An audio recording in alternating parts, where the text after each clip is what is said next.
We are so thrilled to be partnering with Hinge. Hinge is the dating app designed to be deleted. As you all know, I'm a huge Hinge advocate as I met my partner of almost 3 years on the app. Even before meeting him, Hinge was always my go-to app because I met more relationship-minded people here and had some great dates. Clearly, I haven't been on the app for a little while, but I re-downloaded it to check out some of the new features. One that stood out to me was the voice prompt, my best friend's take on why you should date me, where your friend can hype you up. Not only does this make the profile creation less daunting, but it's not always easy to see your own green flags. So to test it out, I asked Yue some fun prompts to get her take on what I could put if I was dating again. So the first one, how long have we known each other? What was your first impression of me and how has that changed? Julie and I have known each other for almost 10 years. My first impression of Julie was that she's very social, but I've learned that she has a lot more depth to her beyond the social butterfly that she is. My next prompt, what do you think are my green flags?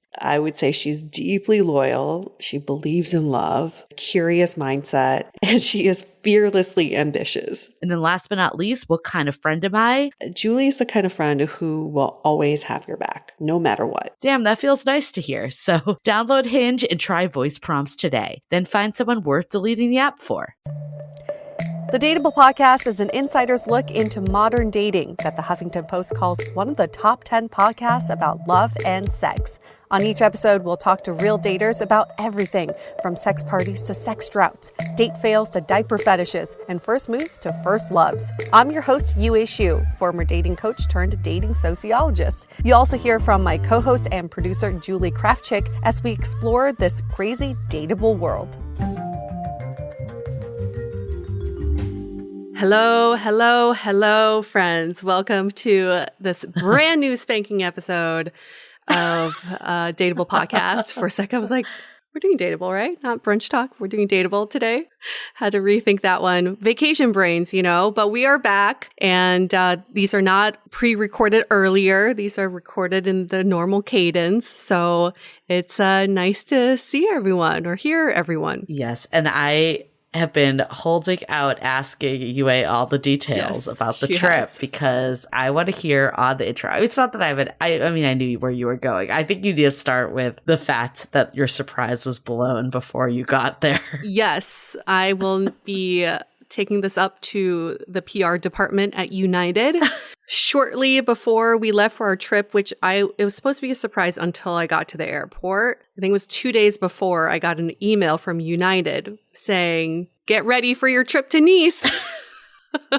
Yue sent me that. She's like, thanks, United. Now I know. Your boyfriend was really upset, wasn't he? He was so upset. So what happened was he put in my mileage plus number for United onto my ticket. To help you out. Yeah. But he didn't put my phone number, my email, none of it. And somehow in the system, it linked to my contact and it sent me the direct communication, which really sucks if you're trying to surprise someone, but you're also trying to get all their docs in order. He's the one that put in my passport information, like everything on the back end he did right, but United went ahead and still fucked it up for him. So, but it was only 2 days before the trip. Thanks, United. Yeah.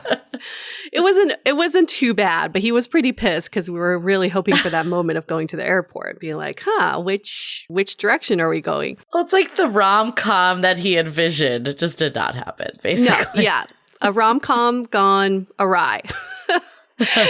Still, we had a lovely, lovely time. I have to say this was the most extravagant vacation I've ever been on. I have never been around so many rich, old money people in my life. And now it makes me just feel like, like being in San Francisco, you're around all this tech money and you see that lifestyle. And then being in the French Riviera, you see this other lifestyle where you just stop and think, oh my gosh, like what else is out there for these rich people? How do they really live? We went on a yacht tour because, why not? There was a yachting festival and we had to pretend that we were on the market for a yacht. And they asked us how big. And I didn't even know. I didn't even know how to describe how big the yacht I wanted. So I just said medium size. Oh my God. give away that you're not supposed to be there. Yeah, they were definitely not, trying to be very attentive with us, but they still had to bring us in privately to tour the yachts. And apparently medium size for this particular company was about 70 feet is how medium translates in the yachting world. And it was huge. I mean, this yacht was bigger than my condo. It was bigger than my parents' house. Damn. 5 bedrooms, 3.5 bathrooms, 2 living rooms, 1 full kitchen. Julie, you and I could throw some really, really badass dateable parties on this yacht. I think that should be a thing. Dateable goes to the French Riviera. I love it. Yes. Okay. On the dateable yacht when we strike gold and we're going to get a yacht. So what do you think? I want to get to the good stuff. What do you think was the most romantic time on this trip? Because, French Riviera, south of France, 4-year anniversary. I feel like that screams romance. What would you say was kind of that highlight for you? I really believe the most romantic time for me was just us strolling in the evening along the promenade, either in Nice or in Cannes. It was all just so beautiful seeing the surroundings. There's something so sexy about the French Riviera. I don't know if it's like Bridget Bardot or whatever those old time movies were like, but you just feel like you're in this lifestyle and you just want to walk in a different way, right? You're just dripping in sex in some ways. And Julie, this is some of the most beautiful people I've ever seen in my life who are so refined in the way they dress, in the way they speak. And I felt like such a fish out of water because it was just like a whole, this classic look with their, silk pantsuits and, their beautiful hair. It just, everything was just so sexy and beautiful. So did you know all the places you were going to, or was that a surprise as you were going? He gave me a itinerary when we got to the airport. Okay. So that was revealed the day of the... so planned. Love it. Love everything. That's so sexy. It was so beautiful the way he planned. He went into every little detail. He found the best hotels. He found the best ways to get to these hotels. And I don't understand the French Riviera at all. I've only heard about it in movies. I had no idea geographically how close these places were. Mm-hmm. So we just took the train to many of these places or took a taxi, and I didn't realize it was just, they were all neighboring cities. And I also had no idea where the fuck Monaco was. Okay. We went to Monaco, the second smallest country. And we walked from France to Monaco. That's how close it was. Yeah, because I kept seeing on your Instagram, and obviously I was talking to you a bit too, of just all the different places you were going to. And I'm like, damn, he's really, packing them in. But that is something I've heard just in general about Europe too, is that everything is so close that you can go close. Way easier than, in the States and other places. And once you start, you don't want to stop. And it's hard for me to be back in reality now because you look on the map and you look at the train schedule and you think, wow, I could get to Paris in a few hours. I could go to Milan. I could go to Rome. There's so many other places you can go to. But I have to say he did such a good job planning the 2 weeks. If anybody wants recommendations or itinerary, I'd be happy to send you ours because we had a wonderful time. I can't believe he did that all. So he found all the restaurants, all the hotels. Not that much credit. Okay. So he found all the basics, the basic needs, which is our housing and transportation. Everything else we kind of planned on the fly, which is kind of nice. And we just kind of, walked around the cities and explored as we went. But no, he did not find every meal. That would have been too much. I actually think that's better because it it is still a big trip, right? That you're on. You want to have some say in it. So I actually think this is the ideal amount of planning. One, it's easier. You don't have to do every last thing, but also it gives more collaboration and partnership. Yes. And what if I didn't like the places he picked? for our meals, you exactly. know? No, it's nice to like do that. I really commend him for all that planning. Like, it's really freaking amazing. Like, I think there's nothing sexier than a man with an Excel spreadsheet. Oh my gosh. Yes. In the right way, right? In the right way where there's room for flexibility, but also the basic necessities are taken care of. So contrary to popular belief, we did not get engaged on this trip. I had so many people reach out and say, when is this happening? I was definitely included. And that's okay. I totally understand why people would think that, but we did witness a proposal. Yes, we did. Ooh. We were in Saint-Tropez. We witnessed this American couple. We were at a really nice restaurant, and this couple, all of a sudden, the woman started crying, and then she had a ring on her finger. It was a very interesting, it was not a huge thing that they did, which I appreciate. I don't know. It was just like very quiet the way he did it. And then she started crying, and then he went to the bathroom, and she spent the rest of the evening taking photos of her ring. So that's what we witnessed.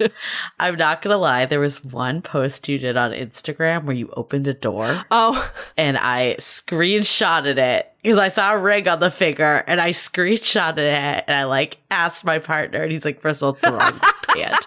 And second, and I was like, if she got engaged and this is how she told me, I'd be so my pissed. God. Girl, you be the first. Hello. I know. That's what my partner was like. Wouldn't you be like number one? I'm like, yes, probably. you would. Like after like her mom.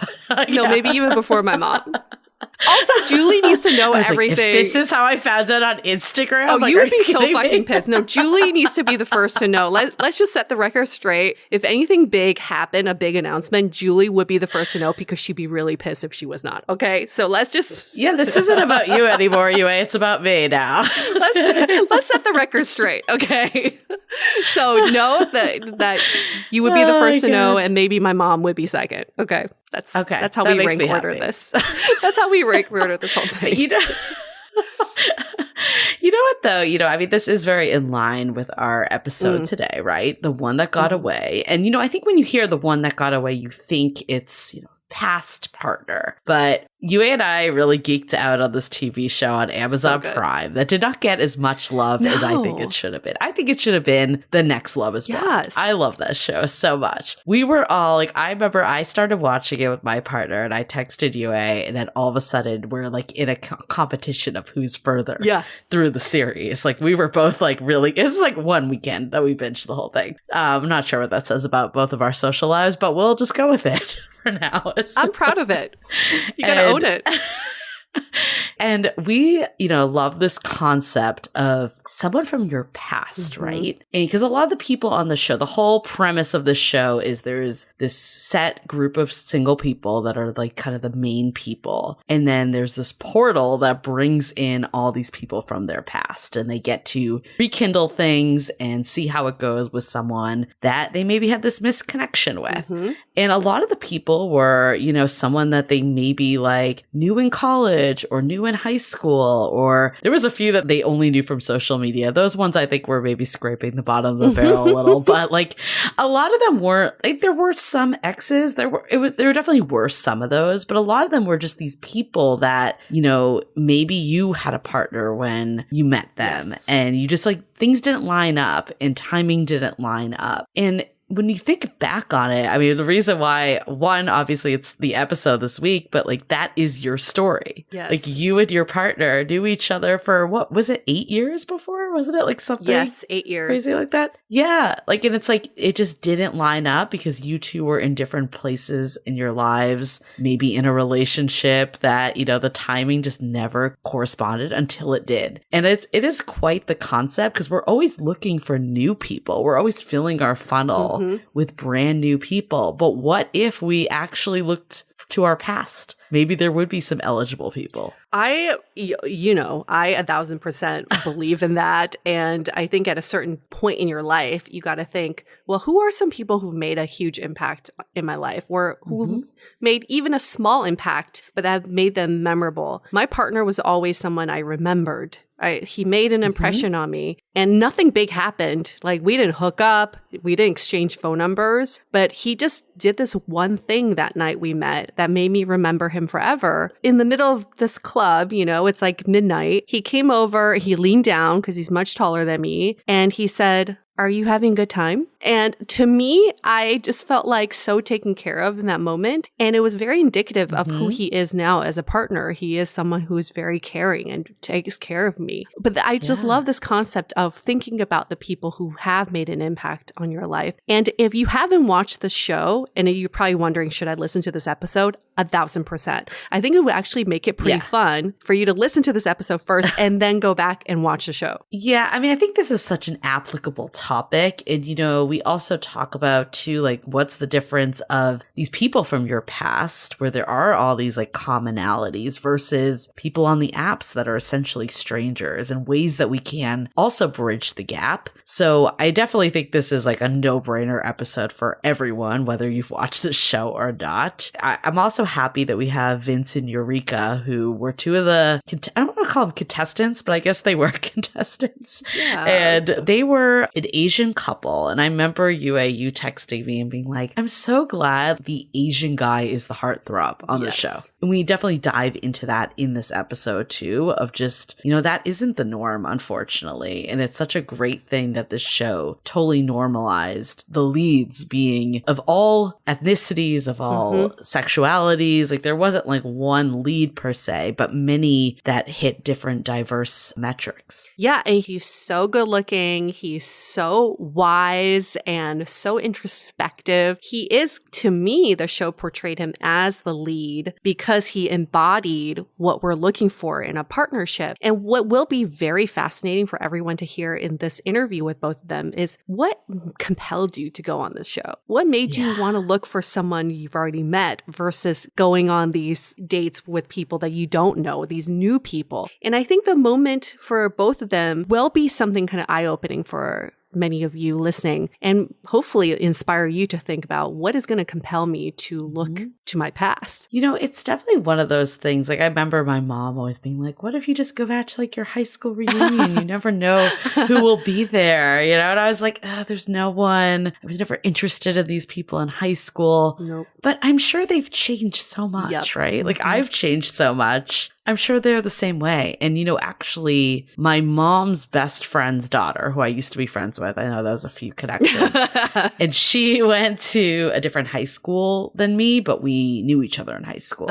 And she actually met her now husband. They reconnected at a Starbucks, but they went to high school with each other. They recognize each other? Yeah, they recognized each other, but there was never like a romantic connection in high school at all. But they recognized each other and, you know, things progressed because we've all changed. We're later in life. I mean, I think I'm a totally different person than I was in high school. And I'm sure every single person in my graduating class is a different person. Yeah. And especially now, people are on their second, third, fourth marriages. Like you're getting in at a good time, you know, if you're in your 30s and 40s. Exactly. Exactly. Even if they were taken in their 20s, they're back. They're back. They're back on the market. But yeah, it's like college, high school, just people at jobs. Like there's so many people you could pull from if you really think about it. I almost feel like it's a good exercise for all our single listeners to think back to different stages of life. And like, was there even, I love what you said, Yue, of like, was there someone that you like kind of stands out and you remember?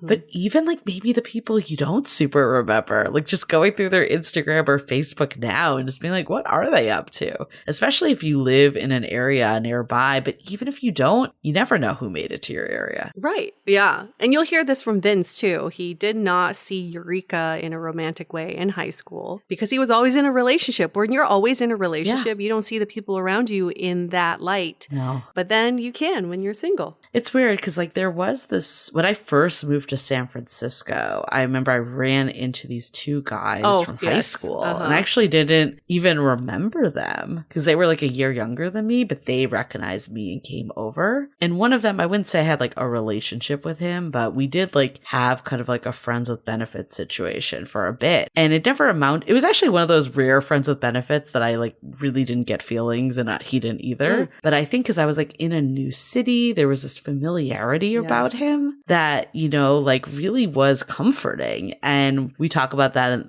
in the episode too. But even if you didn't know someone well back then, having shared backgrounds or shared commonalities really does make it easier to bridge that future connection. Oh, yeah. I mean, think about it. The most used pickup line is, do I know you from somewhere? You know, because people want to establish that baseline familiarity so your walls come down and hopefully you can connect on a deeper level. So this makes perfect sense as people from your past, even if you didn't know them very well, you already have that baseline of understanding. So without further ado, we'll get into it. There's just so much to unpack here, but we will unpack it in this episode, so don't you worry. I guess before we go into it, you know, at Dateable Podcast, that's our Instagram handle. Join love in the time of Corona. That's always the place to be on the internet. And share this with a friend. You know, we've all had that one that got away, or the one we're still thinking about maybe a few years later. So share it with a friend. Sharing is caring.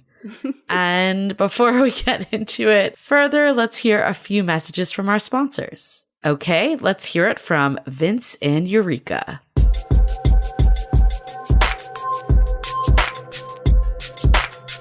I feel like there are many firsts on this episode, so I will start with the fact that this is the first episode we have a guest who shares my same last name. And also, this is the first where we get to have two people on this show where they've never been on a podcast together before. So we're talking about the show, The One That Got Away, and we're bringing on two of the guests from that show. You've got Vince with us. He's 31 years old, living in LA, grew up and lives here. He's dating someone, but haven't defined the relationship. So we're going to find out later if that's Yurika or not. Yes. We will have Yurika joining us later in the episode, but first we just have some one-on-one time with Vince. So welcome to Dateable, Vince. Thanks for having me. I'm excited to be here. Well, we love the show, as we've said to you. And obsessed. I think just first and foremost, what was going on in your life that made you decide to go on this show at that time? Oh my goodness. Well, so they actually started casting, I guess it was last year, early spring, and I had just gotten out of a 3-year relationship like winter. And so during that time, I'd like just started downloading the apps again, the dating apps. And I was using some old photos because I gained a lot of weight during that 3-year relationship. And so during that time, I was just working out, trying to look like my old photos and just, you know, giving dating like a second chance, and was swiping. And then, you know, I actually never thought about doing reality TV. I've always watched it like kind of a guilty pleasure, especially during the pandemic when we had nothing else to do. I watched some reality TV, and then I got reached out to through the dating apps by a producer and asked me if I ever wanted to be on reality TV. And they told me the premise, and I was like, oh shoot, this is a super cool premise. I felt like, you know, what a part of like reality TV people sometimes feel is that, oh, like how realistic is it? You know, like how realistic is it when people actually fall in love on TV? Because you're only there for so long and you're meeting these strangers, right? Like how can you really develop these feelings? But I thought, well, especially about this premise is that these people that are coming to date us aren't strangers, right? They're people from our past, like missed opportunities. And I was like, oh, that sounds so much more like, I don't know, like it just feels more personal, feels more realistic that something could actually develop there. So I was like, you know what, I'm going to give this a shot and see where it goes. I was also in a super long-term relationship, so I've had like a lot of misconnections, I feel like.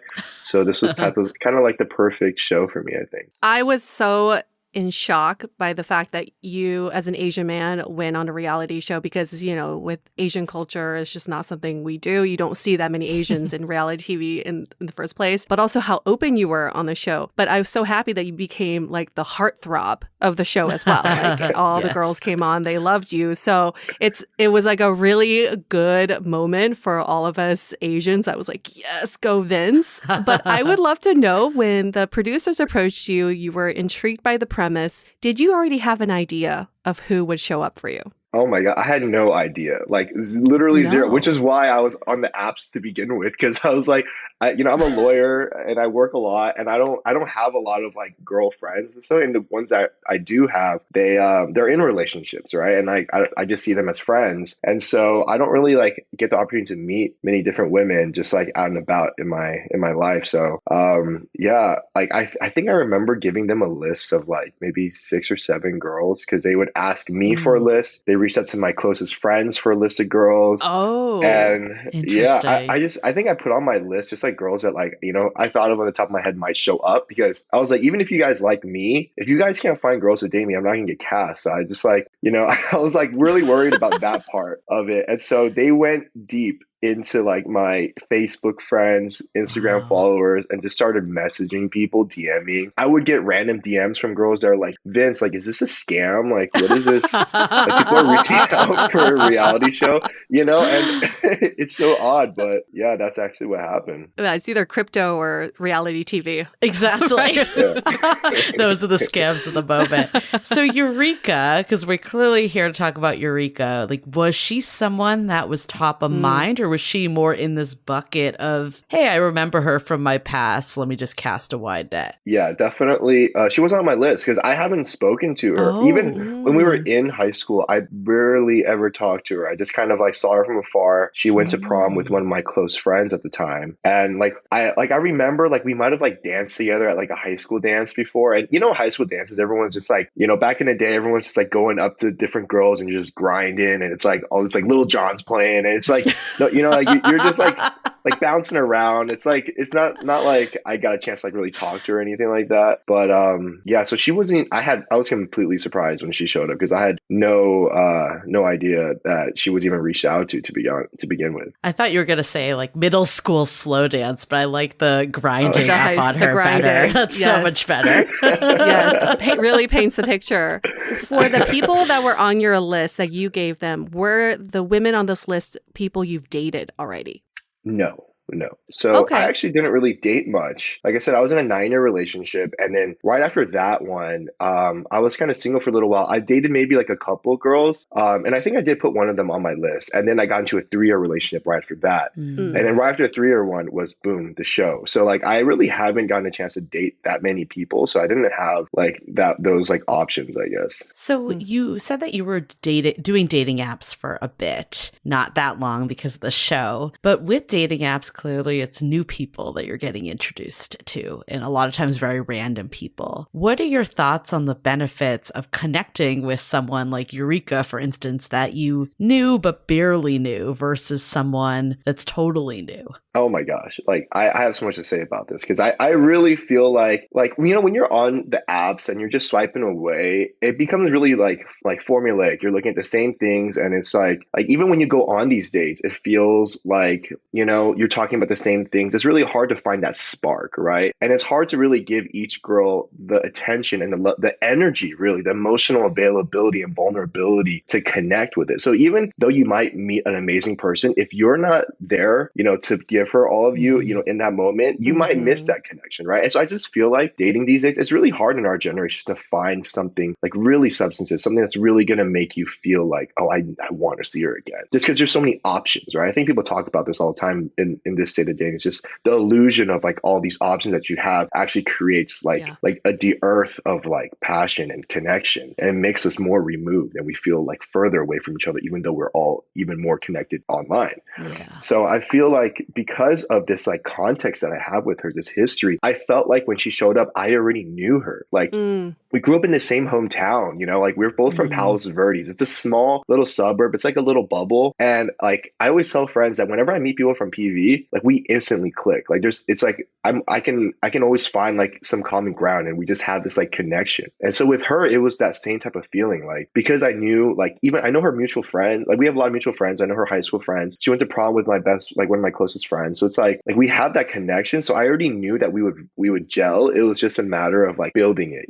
and letting the pieces fall together. But I knew that the potential was already there from the get-go. You know what I mean? Right. That's what was so intriguing with the show, too, because I think if it was just past relationships, that'd be one thing of giving them a second chance. But there's so many people you encounter that you like barely know. So it's really interesting that you got that second chance with one of those people. Yeah. Absolutely. I want to dive into this a little bit. I want to dive in to you because I would think 9-year relationship, then 3-year relationship, and then you're finally single. And now you are still looking for that familiarity when most people are probably like, let's go on the apps and date as many people as possible. It's like first time being single. You're in your 30s. Even on the show, you said, I'm at a good place in my life. I feel great. So what is it that made you not want to go play the field and be on the apps and date everyone you can and actually look for something more stable? I think I've been in such long-term relationships. I just realized that I'm the type of person that like, I don't really want to just like,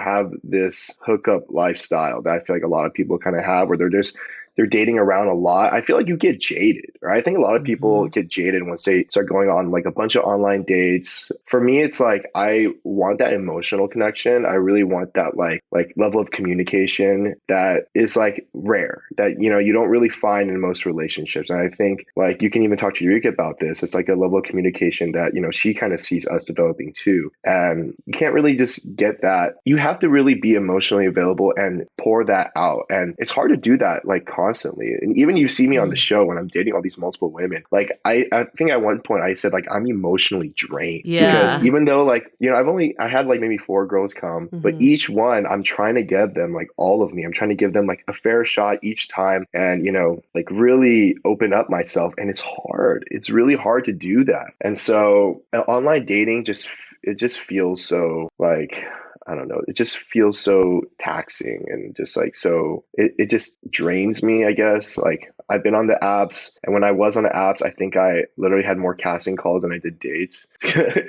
actually got reached out for another show before this too. Dating in LA. It was just like, I don't know. I was on it just to, kind of see, more like a curiosity thing. Yeah. But I wasn't really like going on that many dates. I would like begin conversations and they wouldn't really go anywhere. And I feel like that's really common. People spend so much time on these apps and, the return is not necessarily that great unless, you're really like both people are on the same page. And that's rare. That's rare on the apps, like to be at that place in your life where you guys are looking for the same thing. And even just like, being at the same place in terms of like communicating and wanting to meet up and, with all the logistics and getting your schedules together, that's tough. Like as a lawyer, like I already find it tough with my timeline, with my schedule, let alone like with my emotional availability. It's just so much that like the stars just kind of need to align.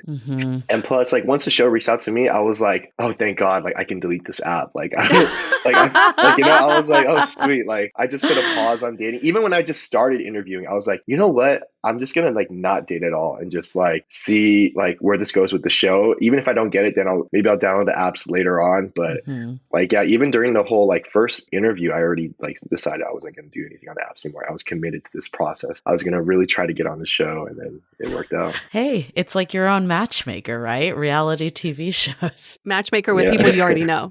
Yeah. What's funny though is I do remember you feeling overwhelmed on the show and being at the point of I can't let multiple connections develop. And I really do appreciate that you are such like a one woman type of guy. I think that is rare in today's world and it's really refreshing. I guess like you had a lot of people come in and Yue and I remember us commenting that you almost had like the best matches, I feel like, of people that it seemed like they were the most promising in terms of a connection. How did you decide that you were going to double down and focus your attention on Yurika when you had some other options too? Oh my gosh.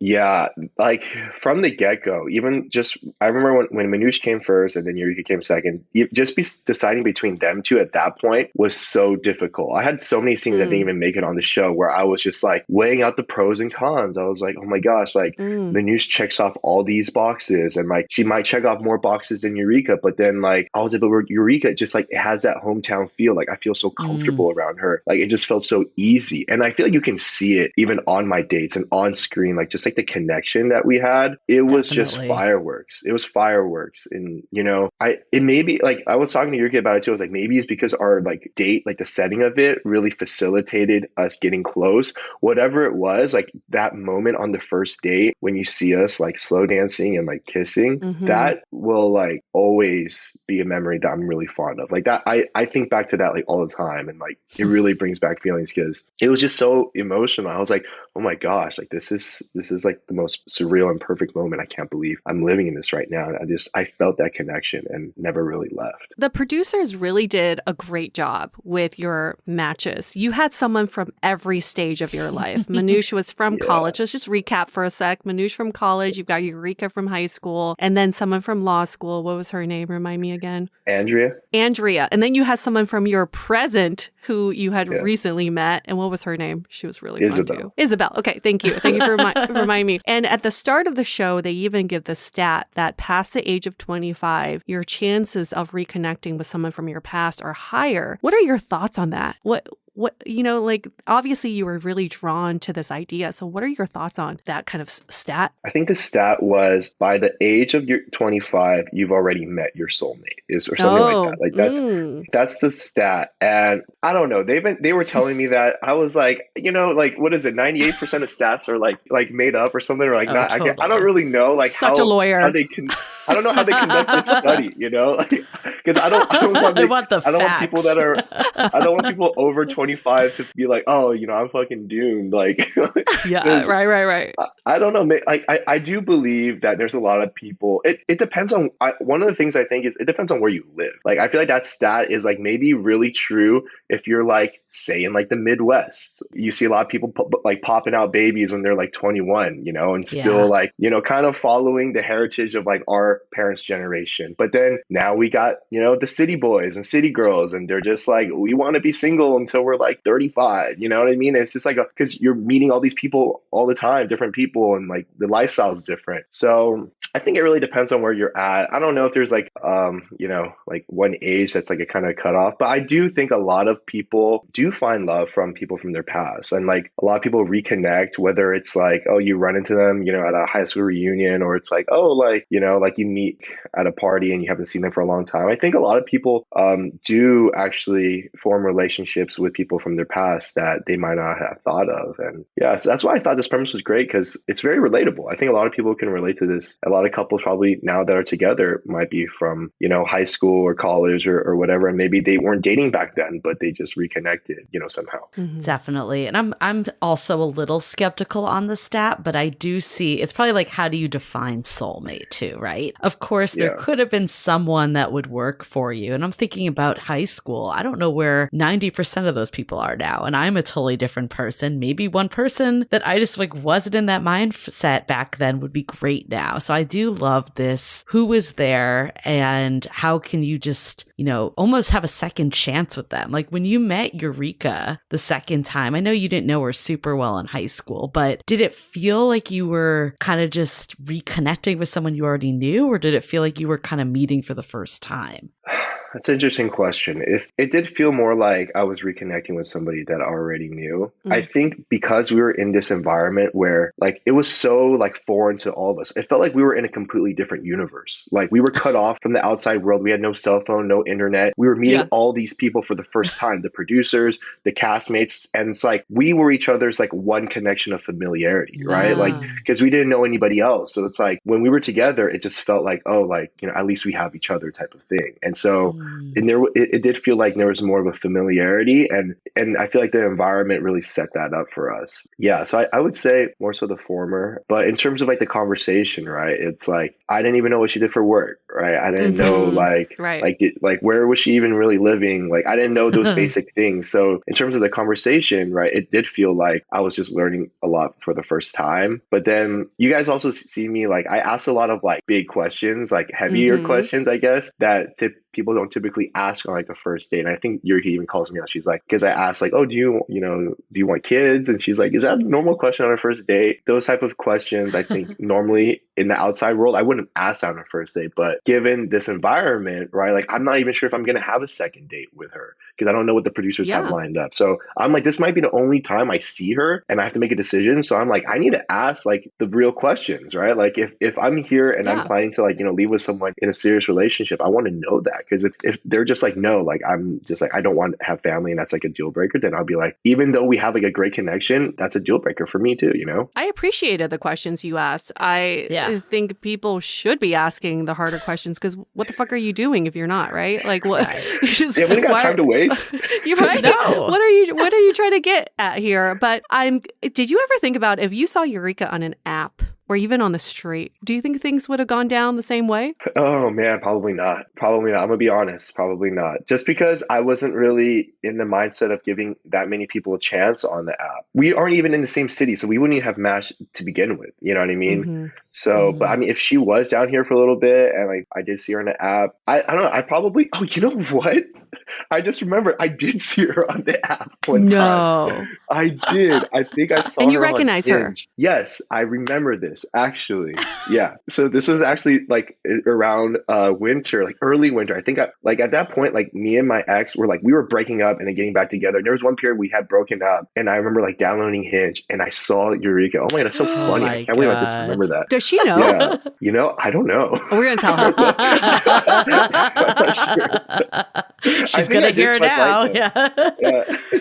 Oh, we're going to get to the bottom of that. That's good. That's wild though. But you did recognize her. Like when you saw her, because I'm thinking back to people in high school and I'm not even sure if I'd recognize them now, right? Because it's like you get their first name on a dating app and they probably look totally different. It did come back to you though. It did. I'm actually kind of like a superhuman in that aspect because I realized I'm a super recognizer. I studied this during the pandemic. I don't know if you knew this, but there's a small percentage of people who are super recognizers that can recognize like facial like features and like people from their past. And like you take this whole test online and then like if you like test like well enough, like you could work for like Homeland Security or something like that to identify people. And I qualify for that. So I've always been really good.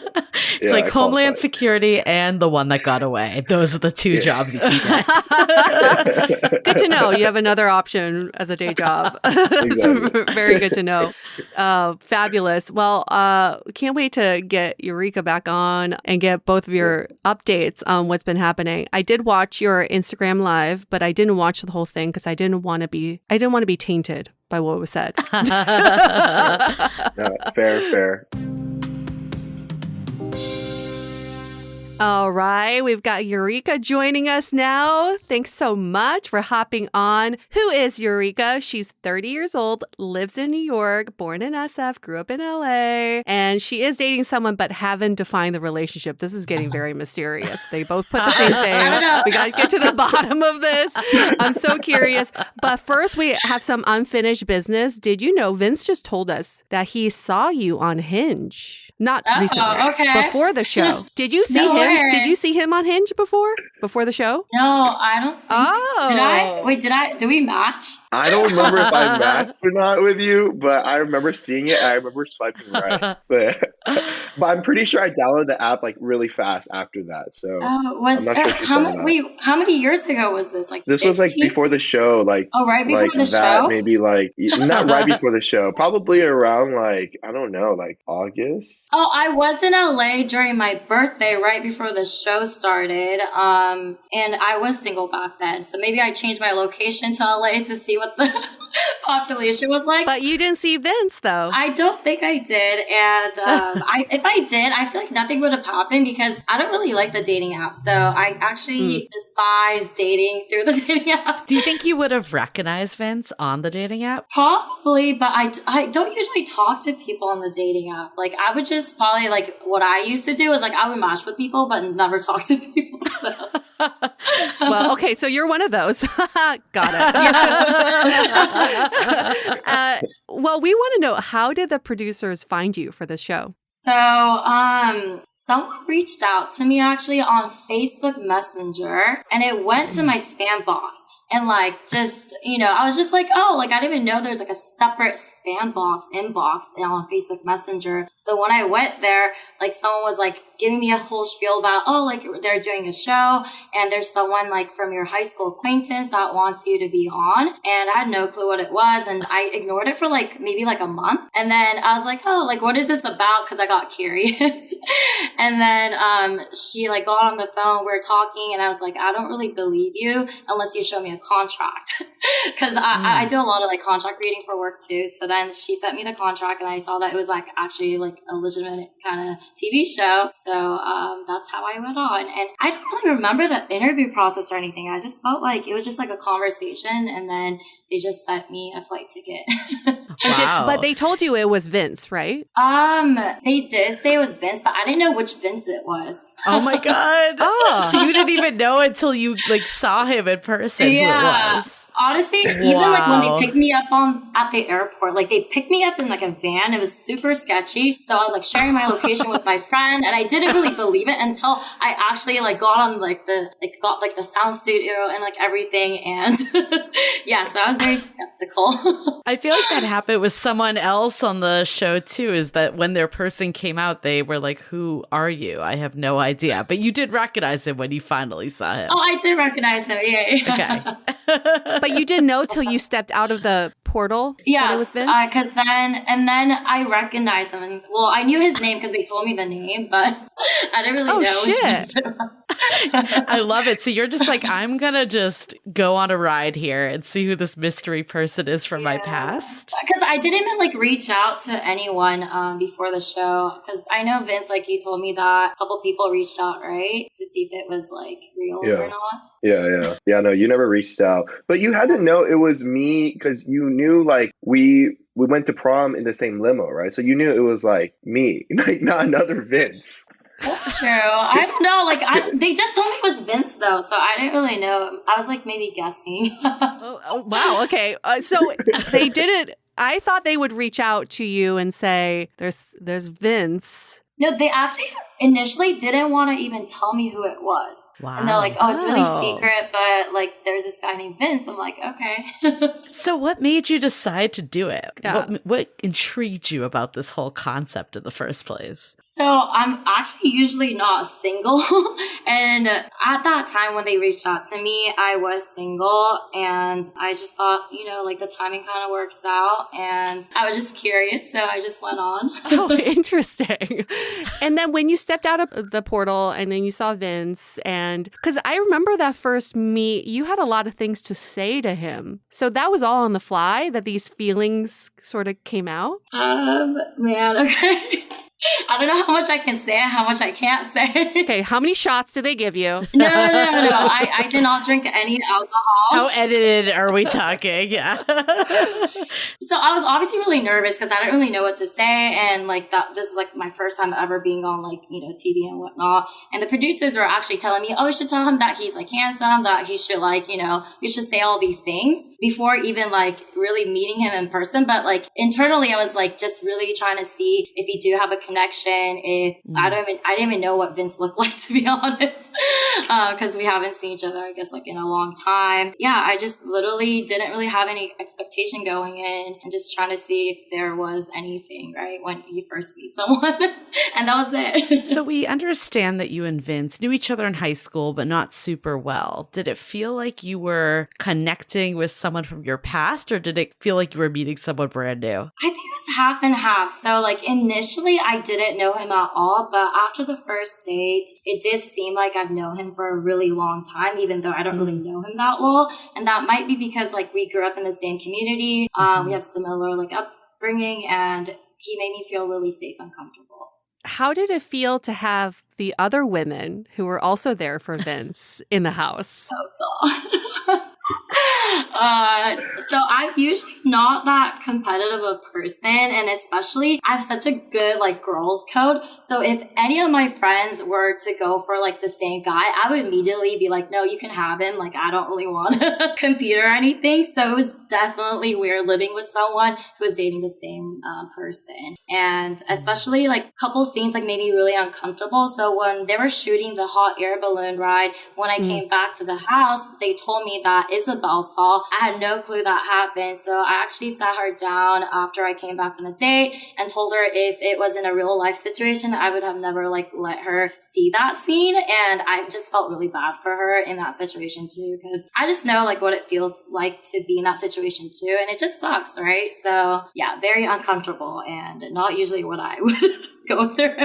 So maybe this is a question for both of you, but how do you think you both have changed from when you were in high school to now? Clearly, a lot of years have gone by. Like, how do you think you've changed and then the other person has changed? Maybe Vince, will start with you. I mean, first and foremost, I guess physically I've changed a lot. Like if you saw like my photo, like I think they showed the one where I had like the bowl cut type of look too. Oh my gosh. Yeah. So I figured out a hairstyle that started working for me like after college. So that was good. I started working out more. So just physically, I changed a ton. I think mentally, like I just, having two long-term relationships that, kind of under my belt, I just learned a lot about what I wanted in a partner, and I think at this age now, I feel like I'm emotionally mature enough to, I guess, settle down and like want to take that next step and try to start a family soon. Because now I'm in my 30s. Like I don't really have too much time to waste. And given my track record, I'm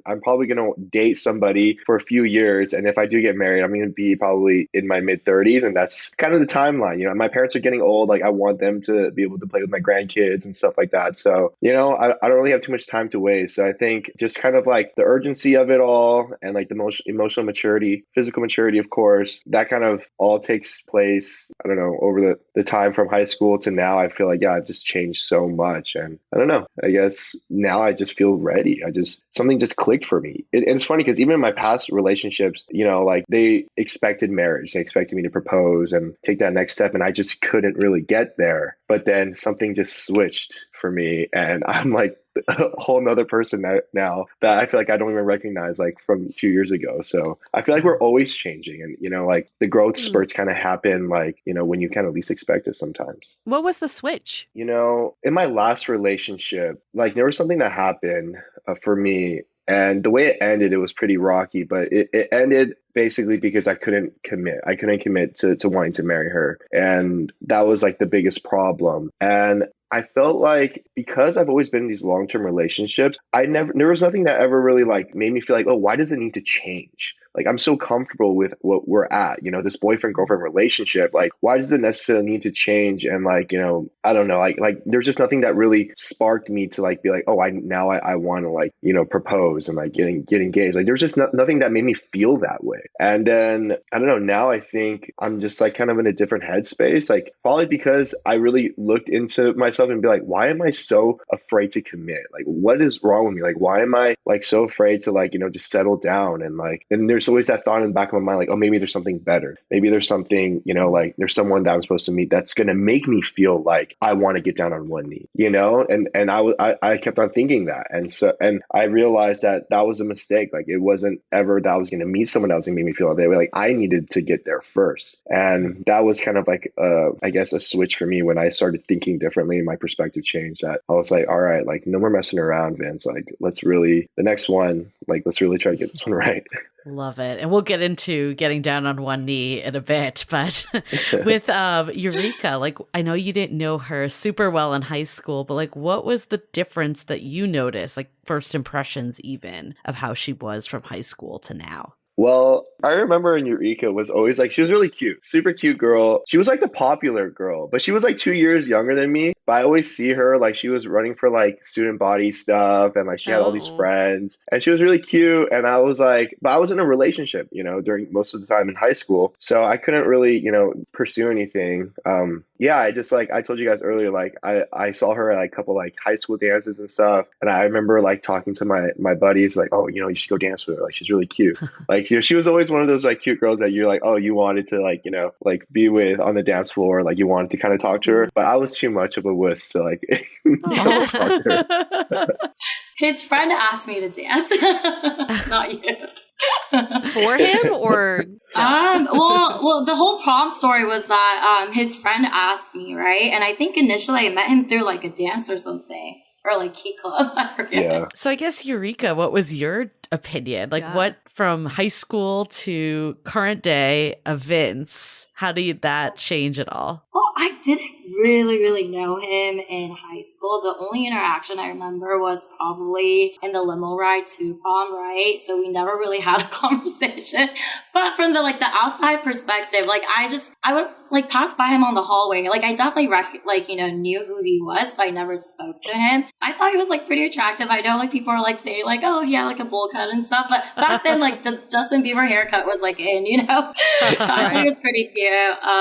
But yeah, like never really spoke to him. But I think from other people, I heard he was really funny. But then on the show, I was like a little bit surprised because I think he was a little bit more serious. Mm-hmm. And then in real life, actually after the show, when we like got to know each other, I actually think he's like really funny. So kind of changed like throughout the stages of how we gotten to know each other. And how have you changed? Yeah, so in high school, obviously, well, my parents are living in the States, and right now my parents live in Japan. So all my family and relatives live in Japan right now. So I feel like my mom was like a stay-at-home mom. I was like really dependent on her, and we were really close as a family too. But I think I was not as independent as post high school, I would say. Because like in college, like I think that's like when I got outside my bubble. Because like the community that we grew up in, Palos Verdes, is a really like a bubble. It's very like nice community. Like, you don't really experience a lot of the bad stuff outside of the world, I think. So in a way, I think post high school, I think I became like a very strong, independent person. And I didn't really depend on like having my parents make my decision for me, right? So I was able to be a little bit more decisive about what I wanted to do in the future, and my career and everything. I think I was able to guide that through on my own because I didn't really have my parents' guidance for that. So, What are you looking for? Are you looking for a relationship, marriage? Where are you right at now? Mm-hmm. Yeah. Well, I always thought I would get married before 30, but now that I turned 30, I feel like, if I find the right person, obviously I want, I want to settle down and be married too. But at the same time, I think all these other important aspects of my life, like career-wise too, I need to also be able to get there too. So I think of it as if I find the right partner, not like a relationship, but someone that we can both grow together and really make each other better. I think I'm ready I want to settle down.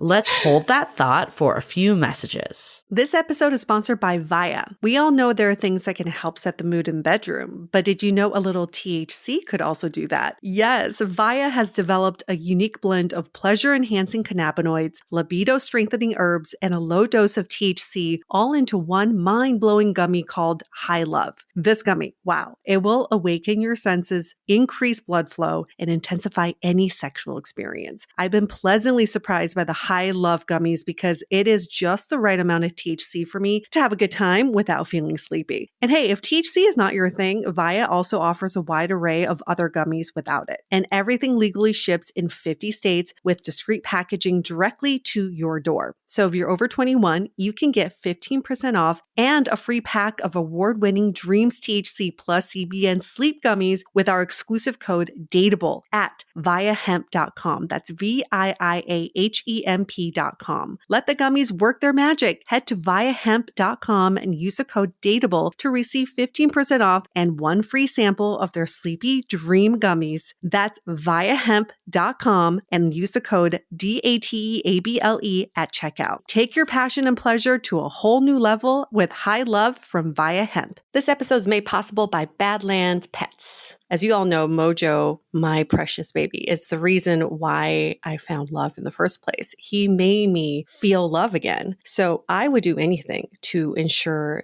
his health and longevity. And actress Katherine Heigl and I have that in common. She's helped save over 16,000 dogs through her foundation. And after doing a ton of research, she feels there's one place we can look to improve any dog's health, and that's their food. So fortunately, she found that just by adding a few special superfoods to her dog's food, she saw huge transformations in their health. So she's made a 20-minute video explaining step by step how anyone can do the same thing to see incredible changes in their dog's health. I've definitely re-looked at what I'm feeding Mojo and making sure that, hey, he only has one life to live, and I want to make sure it's the best damn life. So if you want to keep your dog healthy and happy, go to badlandsfood.com/dateable and watch Catherine's video right now. Again, that's badlandsfood.com/dateable. As you know, I recently left my corporate job and I've been in total recovery mode, all about self-care. One of my new routines is the nighttime shower before bed. There's just something about washing away the day and that reflection that's been super helpful for me. I've been using one of our partners, Osea's Mega Moisture Duo. This combo body oil and body lotion are so freaking incredible. It literally feels like I'm at a spa. I realized that the secret is seaweed and other skin level ingredients that are normally reserved for face products. And that's why I was so excited when Osea became one of our partners. And, you know, we're so grateful for partners like this because one, they keep the show going, but they're also super good for all of our listeners and for our own well-being. So if you want to have that nighttime bliss like I am doing, you can get 10% off your first order site-wide with code DATEABLE at oseamalibu.com. You'll get free samples with every order and free shipping on orders over $60. So head to oseamalibu.com and use the code DATEABLE for 10% off. Let us know which products you end up going with. Share them in social. Super excited to see what you end up choosing.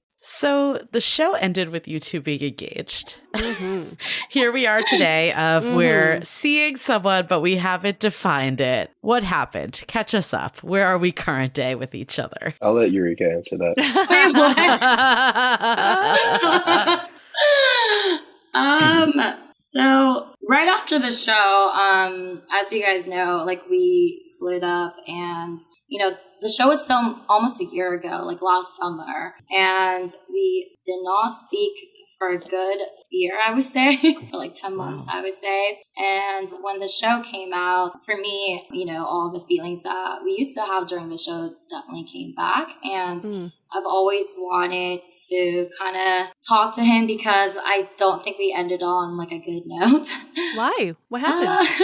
You know, dating in real life versus dating on TV is very different. And at the end of the day, I feel like I just didn't know how he fit into my life back in like, you know, in reality. And I also didn't feel like I actually 100% knew him as well too. So because we were already starting in like a long distance relationship post show, without the foundation, it was really hard to really get there, I think. So was the engagement just like a reality TV publicity stunt, or was it legit? No, it was legit. At that time, everything felt right. Like I would say, I was there. I hope you were there too. Because, nothing was forced.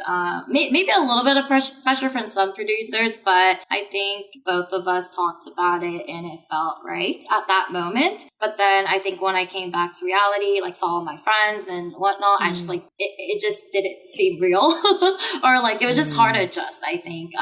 Without also like, I was thinking like, what was I thinking back then? Because yeah, I just didn't really know how to navigate that. And it was definitely like such an abnormal relationship. No one can relate to that, right? So it was really hard. We've always wondered, how do feelings develop on reality TV? Because it's such a bubble that you live in and you really don't get the irony of reality TV is that it's not real. You're not in the real environment. So watching you two evolve, the feelings did feel authentic, at least from my perspective. Can you tell us a little bit about that? Was there true feelings of love that really developed throughout the series? Yeah, 100%. Like I told you, like in the beginning when I saw him at the portal, I was still trying to figure out if we even have a connection or not, right?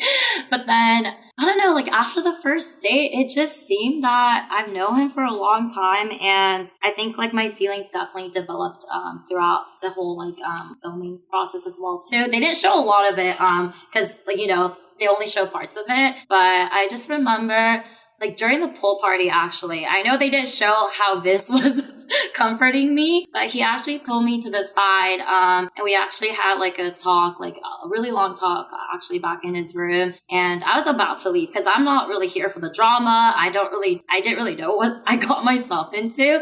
And I was thinking like, if this is how it was going to be, I was literally about to leave. But I think, getting to know him off camera, like I just felt like he was really sincere and kind, and he just made me feel really safe, and I just thought it was worth exploring, and it definitely turned into love at the end of the show. Got it. And then clearly sparks kind of reignited when you watched the show and remember the connection. Vince, tell us about that. Like, how did you and Yurika connect once the show aired? 10 months, you're broken up.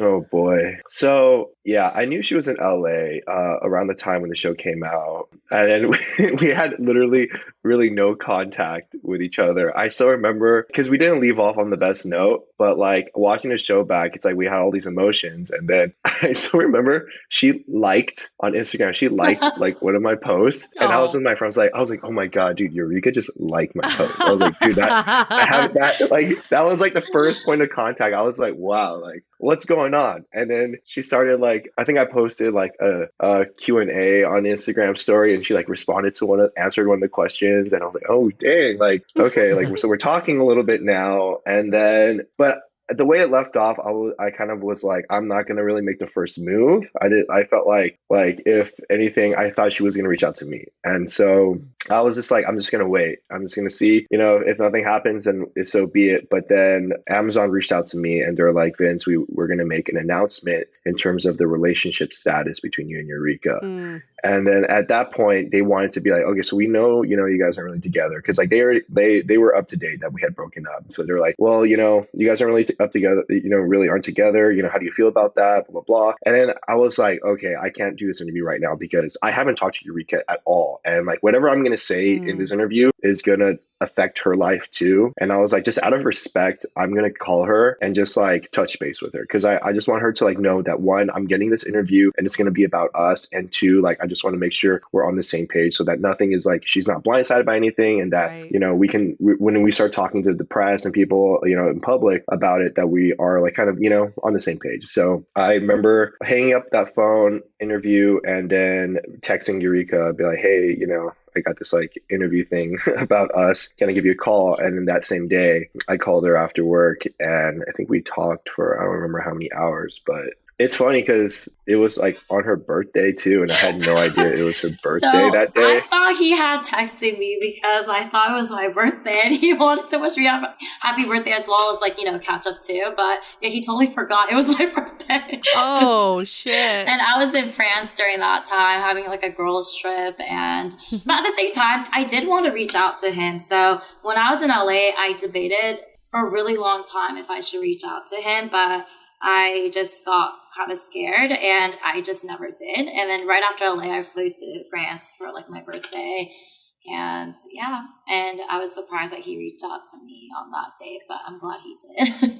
So how does this bring us to present day? Yeah.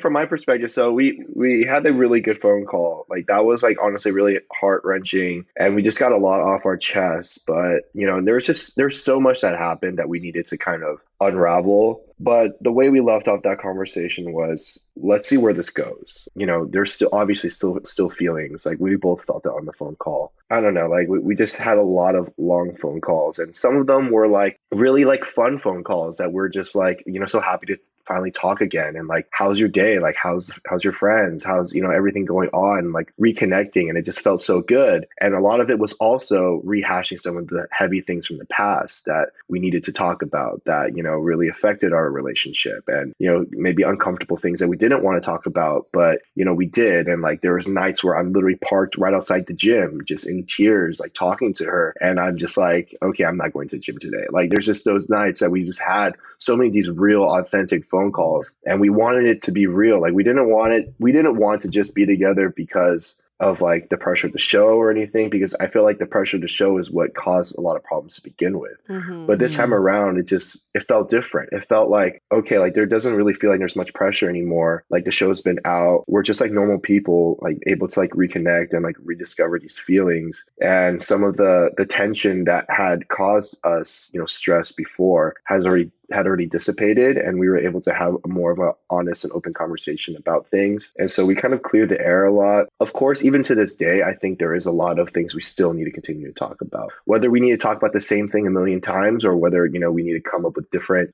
solutions, or, like ways that we're going to go about seeing each other logistically and stuff. Because like what we're doing right now is like twofold, right? We're trying to build a relationship, a new relationship, and form this foundation that we have. But at the same time, we're trying to, like grow from what happened before, right? And we're trying to move past those things, but like be complete with what happened. I feel like it's kind of a balance between that, which is why we kind of have these conversations. Sometimes it's like, it's so much fun talking to her, and sometimes it's just like, oh my gosh, like we're both crying, like what's going on? Literally, we had a phone call like the other night where she called. I think we talked until like it was like daylight for her, and it was like 3:30 in the morning, and it was mostly just supposed to be 7 a.m. for her. It was just supposed to be more of like a good night call type of thing, make sure she got home safe. And it just ended up being one of those conversations where we just kept on pouring it out. And it's just, once it happens, we just, we wanted to just keep talking. And I think we're both on that same page where we do want to hear everything and put it all out, because, there's just there's a lot in here. We're both water signs, it's like we have a lot of feelings that.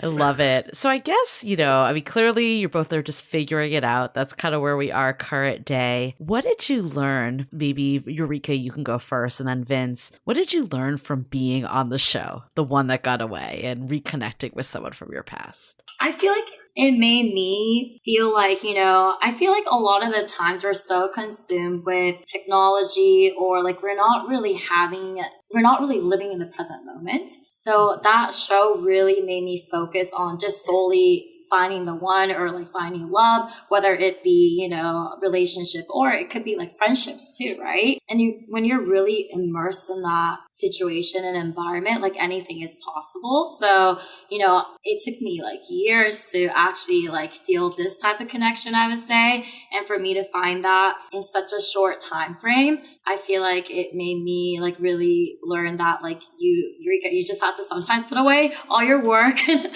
your phone, and like really prioritize something like love, or, just really live in the present moment. Love that. That's honestly, that's kind of like the main takeaway for me too. Like, to be honest, like I didn't really realize how fast and how hard I would fall. Like I always knew that like, when I do open up, I can tend to connect with people a lot faster. But on this show, given the environment, I don't know. I think there's a lot of credit that goes to the people who showed up for me too. I think because I did have such, great women that showed up, like it really brought out a lot of me. And like, it really like allowed me to express myself and really like figure out my feelings, because there's definitely attraction to, different type of attraction to each girl that showed up for me. But it was like figuring out like what really, really matters to me, right? Like, even though both of these women are great, like there's one that stands out, and it's like, why is that the case? Right. And I was kind of telling you earlier, like, yeah, like for Manoush, like when I met her, I was like, you play volleyball, like you go to the same gym, like you love to work out, like you also in like a 9-year relationship, like you have all these like similarities. And it's like, okay, like that makes sense. Like we can connect. But then with Yurika, it was just like, it's so hard for me to even describe to you. It was just, she felt the emotions. It just felt so right. Like when you dream of like the sparks that you want to have for somebody that you just like, you can't really describe, but you just know that when you kiss them, or that when you first looked at them, even that their scent makes you feel a certain way, like it just it's just that feeling of so captivating. It's just special. And that's what we all, I feel like, look for in our lives. That's like, where do we find that? And it's like, you don't really look for it. And when that moment happens, it's undeniable. And so when that happened for me with Yurika, it just like, I couldn't explain it. I was like, remember I had an on-camera conversation with Nigel. I was like, look, like, yeah, Manoush checks all these boxes, but man, look, Yurika, man, like, it just makes me feel this way that I don't even know how to say in words. Yeah. And that, to me, that's it. And that's why, like, for me, it's like when you're on like the dating apps, right? You're looking for all these things to check all the boxes, but you're hoping that the spark is there. And, you know, you don't really like, that's ultimately what you're looking for. You can't find the spark through, you know, like common interests and things like that. Like that spark just naturally happens when you're with that person in that moment. And when the stars align and, you know, that perfect firework goes off, then, you know, you're able to look back, and it's so beautiful that we are able to relive that. We can watch that, you know what I mean? Like, and I feel like that's such a special thing. Like during filming, one of the things I was most excited for was like, man, I can't wait to rewatch this with her. That was like one of the things I was thinking, because I was like, man, that was so beautiful. It's so romantic. We felt the spark too. I had a crush on Yurika after the show. It's like, there's something about her. So something very special about her. I do want to touch on, though, just being Asian American. You could probably add more to this too, but we talked about this a little up top of what this means, you know, being in the media, being Asian American. Like, what do you think was kind of maybe the most rewarding part of representing on a show like this? Yeah, representing for the Asians was like a big thing for me, because I still remember when I first got casted, I was wondering if I was going to be like the token Asian guy, like just for like diversity purposes. I had no idea what role I was going to be placed in. I thought like, oh, there's going to be a bunch of like super handsome doctors that like are I don't know, just like I just kind of needed to meet like their diversity quota. I was like, maybe that's me. But once I showed up and then I realized like, wait, I'm like the main romantic lead. Like I was just so surprised. And I've always thought like there needs to be like an Asian bachelor, or like there needs to be more Asians in reality TV, because we're starting to see that now, right? In